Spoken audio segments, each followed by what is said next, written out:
السلام عليكم ورحمة الله وبركاته. فيديو جديد. وطبعا أنا يعني مش بعمل فيديوهات كتير بصراحة، كنت بنقطع فترة طويلة وبعدين في فترة بلاقي حاجات وملحوظات قدامي فأحب أشاركها مع الإخوة المتابعين المحترمين اللي بستفيد منهم دايما، واحنا هنا عشان نتعلم مع بعض ونفيد بعض. تمام. فانا لاحظت ده برسيم حجازي مزروع في شهر 11، يعني بقاله 6 شهور تقريبا. تمام. وحشته حشتين. انا لاحظت وانا بسمد البرسيم ان في هنا مثلا البرسيم هنا قصير جدا، يعني طول العود هنا في المنطقة دي من 10 ل 15 سم هنا. تمام. وقد يصل الى 20 مثلا كده، 20 سم اعلى حاجة. تمام. اعلى حاجة 20 سم في الجزء ده. تمام. وهنا في اقل كمان، يعني في هنا بيوصل لغاية 5 سم. تمام. ده مثلا 15 20 كده، يعني المنطقة دي كده كلها هي. ابدأ بقى لما يعني المية هنا بتطلع من هنا من المكان ده، يمكن انتوا سامعين، بس طبعا مش هقدر امشي لان المية وصلت هنا، هي مش هقدر اوصل هناك. لكن في حاجة غريبة انا لاحظت او حاجتين. تمام. لاحظت ان انا هنا لما امشي شوية كده الاقي البرسيم بيطول، يعني هنا اطول. تمام. الواحد الاول ما كانش بيدقق في كل حاجة يشوفها، لكن انا لاحظت ان موضوع التدقيق ده اكيد هيفيد، ولازم الواحد لما يلاقي اي حاجة مختلفة. يعني شوفوا هنا البرسيم ازاي، بسم الله ما شاء الله. العود هنا وصل ل 50 سنتي، عود البرسيم هنا 50 سنتي، مع ان هو كله راوي مع بعضه في نفس الوقت وكله متسمد نفس التسميدة. يعني دي مثلا عندك اهو هيبدأ يعدي ال 50 سنتي كمان، مش كل المساحة. لا، ده الغريب انه بادئ بصغير وبعدين في النص هنا يعني عود طويل، وفي الاخر هيرجع قصير تاني. الواحد ما يعيش في الدنيا ديت كده وخلاص، لا، لازم يدور على سبب كل حاجة عشان يستفيد ويشوف ايه اللي ادى لان ده فريتين خد الطول ده. يعني ده المفروض يتحش، يعني ده اللي في النص ده بسم الله ما شاء الله فريتين وصل العود كده، ده المفروض يتحش. تمام. لكن هحش ازاي وانا هنا ورا؟ شوف عديت هنا مثلا زي مثلا ممكن نقوله تلت المساحة عود طويل، بعدين هيبدأ ينزل معايا تاني. نزل من 50 ل 25 سنتي اهو، بدأ يقل. يعني انا يا رب يكون الفيديو واضح. وبعدين هيوصل في النهاية هناك خالص في اخر التربيعة كده هيرجع تاني ادي كده 15 سنتي اهو. تمام. وفي حتت هنا 10 سنتي 10 سنتي كل ده راوي 15 سنتي 15 سنتي تقريبا، يعني انا بقول بالتقريب 10 سنتي 5 سنتي. ايه الموضوع اللي يبص من بره كده وهو على الطريق هنا على السكة؟ لا، ده البرسيم ده ما يتحشش. واللي يخش وهو بيسمد كده وبيبدر السماد يقول لا، ده البرسيم ده كان يتحش في النص. طيب ايه الاسباب؟ انا هقول لكم اللي حصل. والله اعلم، والله اعلم. انا بحاول الاقي تفسير. ممكن كلها احتماليات. انا سميت اخر مرة بالسمادة الزرقاء اللي هناك دي، كانت اخر مرة مش بدار، كانت بالسمادة. وكان سميت مرتين، مرة حمض فسفوريك ومرة سلفات النشادر في السمادة. المرتين في السمادة، وكل مرة لوحدها. دول الريتين اللي فاتوا. فأنا بقول حاجة، احتمال يكون السماد خلص وما وصلش للآخر، أو إن المية ما بتشيلش السماد لغاية نهاية الأرض. أنا مش فاكر هل هي خلصت بدري أو إيه اللي حصل، أنا مش متذكر. المشكلة دي أو الملحوظة دي هي مش مشكلة، هو خير إن اللي قدام ده حلو وطويل، ده حاجة خير يعني، تمام. لكن كنت أتمنى إن كل المساحة كلها تبقى كده.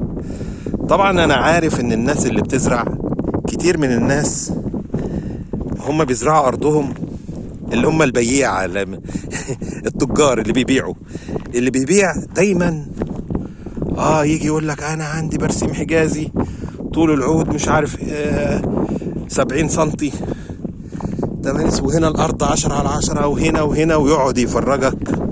لا، لازم في فرق بين التاجر وبين الشخص اللي عايز يعلم ويتعلم.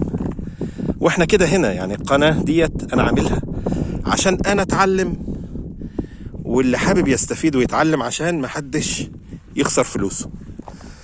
الواحد لما يلاقي ملحوظات زي كده، يعني شوف، يعني نص، نقول 3/4، لا تلتين، خلاها تلتين التربيعة حاجة والتلت حاجة تانية خالص. هنبدأ ندخل دلوقتي، نرجع تاني. انا رجعت تاني يعني، شوف، تلتين التربيعة حاجة وتلت التربيعة حاجة تانية. احنا راجعين دلوقتي على اللي هو الطويل تاني. اللي بياع زي ما بقول التجار، يقعد بقى يجيبك هنا في حتة زي دي، يقول لك شوف ده كذا وده برسيم وده طويل وده. لا، احنا بقى قناة بنتعلم وبنعلم، لا بنبيع ولا بنستفيد حاجة غير ان احنا نفيد الناس ونستفيد.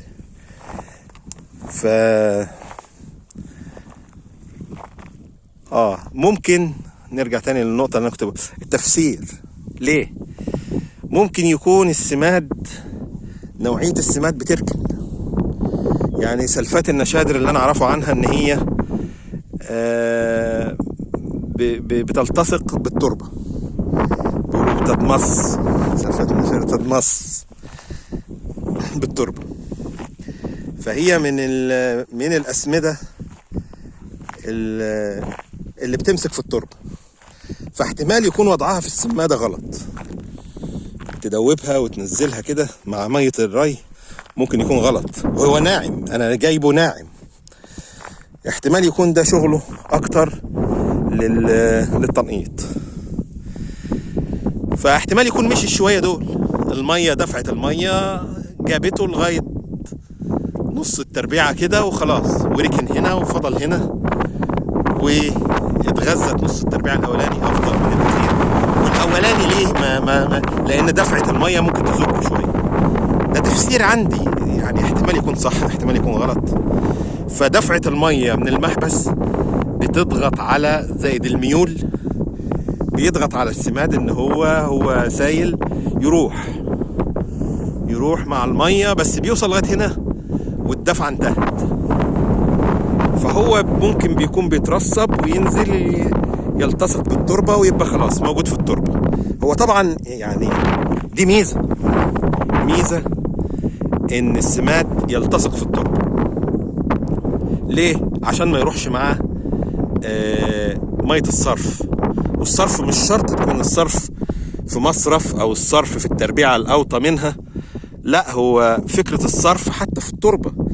في صرف رأسي، ان هو بيتصرف تحت ويتصرف للاعماق ويبعد عن الجذور.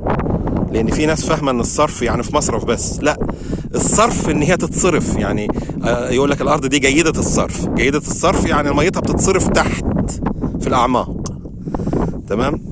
واراضي بتبقى متوسطه اللي هي بتبقى خليط، وفي اراضي بتبقى الطينيه دي ضعيفه. طيب انا بحب استخدم سلفات النشادر، لان سلفات النشادر بيمسك في حبيبات التربه وبيعيش فتره طويله. وانا بحبه عن النترات واليوريا هنا في الوادي الجديد وفي الاراضي الخليط. هو ممتاز وبيجيب معايا نتيجه كويسه جدا. بس انا يعني حبيت اجرب الناعم، قلت هيريح من البدار ان انا ابدر، فحطيته في السماده. دي حاجه، ده تفسير. التفسير الثاني بالنسبه لحمض الفوسفوريك. حمض الفوسفوريك يعني هو بيدوب في الميه وبيفضل موجود يعني بيفضل مع الميه لغايه الاخر. فعلا حمض الفوسفوريك ممتاز وجيد الذوبان بالماء وبيفضل لغايه اخر التربيعه. فانا ما اظنش ان في مشكله في حمض الفوسفوريك خالص، لان انا مجربه سنين. لكن اول مره اجرب الناعم في السماده، واظن هو هيكون في التنقيط اكتر افضل. فانا المره دي مستخدم اللي هو الخشن اهو، حتى يمكن باين في التربه، باين اهوت مبدور اهو. استخدمت اللي هو الخشن بدار حبيبات، تمام. وهحاول اتابع الحكايه دي. في حاجه تانية احيانا بتؤدي للموضوع ده، ان منطقه الزرع فيها هاج والزرع فيها كبر كويس جدا، افضل من مناطق تانية. وهي ان تكون المنطقة دي منخفضة الى حد ما، يعني حاجة بسيطة عن اللي حواليها، فالانخفاض ده بيسيب مية فيها. شوية المية دول بيفضلوا دايما موجودين، يدوا للنبات غذاء ويدوا للنبات، لان طبعا النبات ما بيتغذاش غير لما بيكون في سيولة. لو الارض نشفت خلاص هيتغذى ازاي؟ الا اذا كانت الارض رطبه بيبدا يتغذى، لانه بيمتص الحاجه السائله، تمام، اللي هو الغذاء اللي موجود في السائل. في ملحوظه كمان شفتها، وهي ان بعض العيدان من فوق، عيدان البرسيم، عمل كده اهو. القمة النامية الأخيرة دي حصل فيها ايه؟ اهي دي القمة النامية، والمشكلة اهي تاني اهي. دي ملحوظة انا شفتها برضو، ودي اول مرة اشوفها، يعني اول مرة تحصل عندي اهي. بعض العيدان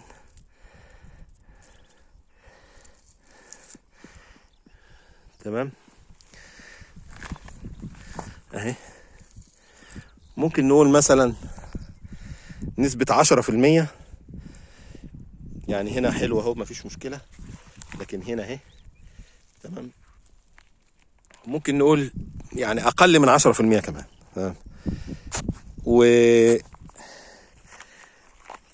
وال10% دول موجودين هنا في الجزء اللي هو القصير. اما بالنسبة للكبير برضو في موجود، مش كتير قوي، مش كتير قوي زي اللي في المهم يعني انا بقول ايه، بقول انت راجل بتزرع، ما تبقاش راجل بتاع فتح محبس وقفل محبس. لازم يبقى لك عينك، لازم تبقى في الحاجة وتفتش وتدور، تدور على كل حاجة. يعني مثلا مثلا تدقق في زرعك، لقيت فراشة طايرة، لقيت هبوش، لقيت كذا، لقيت ناموس، لقيت يعني بص لكل حاجة، حشرة معينة، جراد. لاحظ أرضك ولاحظ زرعك، وحاول ان انت تلاقي تفسير لكل حاجة وصور. يعني مفيش مانع ان انت تصور صورة وتبعتها لحد مهندس فاهم وتستشيره وتفهم منه. انا هاخد الصورة دي برضو هصور واحاول ان انا اشور بعض الناس الخبراء في الموضوع، ولو لقيت لها تفسير احاول انزله لكم في فيديو تاني واقول ايه اللي حصل. وبرضو انا يعني في كتير يعني ناس بتتعلم من بعضها، وممكن حد من المتابعين يشوف الفيديو ده ويقول لي رأيه ايه وتفسيره ايه في الموضوع. تمام. لكن انا يعني انا بس حبيت اقول الكلمتين دول، لان بصراحة حاجة لذيذة جدا ان انت تتعلم وتلاحظ وتنتبه. مفيش عامل هيبقى عندك في الارض، ولا مزارع ولا شريك ولا اي حد هيفيدك زي نفسك. يعني زي ما بيقولوا ما حكى ايه ظهرك مثل او جلدك مثل ظفرك. تمام. فدايما انزل في ارضك ومشي في قلب الارض ولاحظ ودقق في كل حاجة. يعني مثلا لما تيجي تدور على الدود او على اي حاجة، انت بتمسك الزرع كده تشوف الاول في تخريم في الزرع، دي علامة. لو لقيت خرام كده في الورق دي علامة ان في دود. الحاجة التانية عشان تشوف الدود مثلا بتفتح القمة دي، بيبقى فيه ورقة ملفوفة كده في الاخر مقفولة. غالبا الدودة بتحب الورقة الاخيرة المقفولة دي وبتحط فيها الدود بتاعها. ده على فكرة دي اللي هي دي الدعسوقة، دي البرتقالي، دي الدعسوقة. دي مش مضرة، بالعكس ده هي بتاكل حشرة المن. يعني في بعض الحشرات المفيدة. ماشي، حاول تتعلم وحاول تبحث في الموضوع. تمام. عشان لو زرعك محتاج رش، محتاج حاجة، ومثلا يعني حاول تشرك جيرانك. يعني انت ليك جار خبرته اكتر، ممكن تتصل بيه يجي يبص على الحاجة اللي انت شاكك فيها. تعالى ايه رأيك، تعالى شوف. تمام.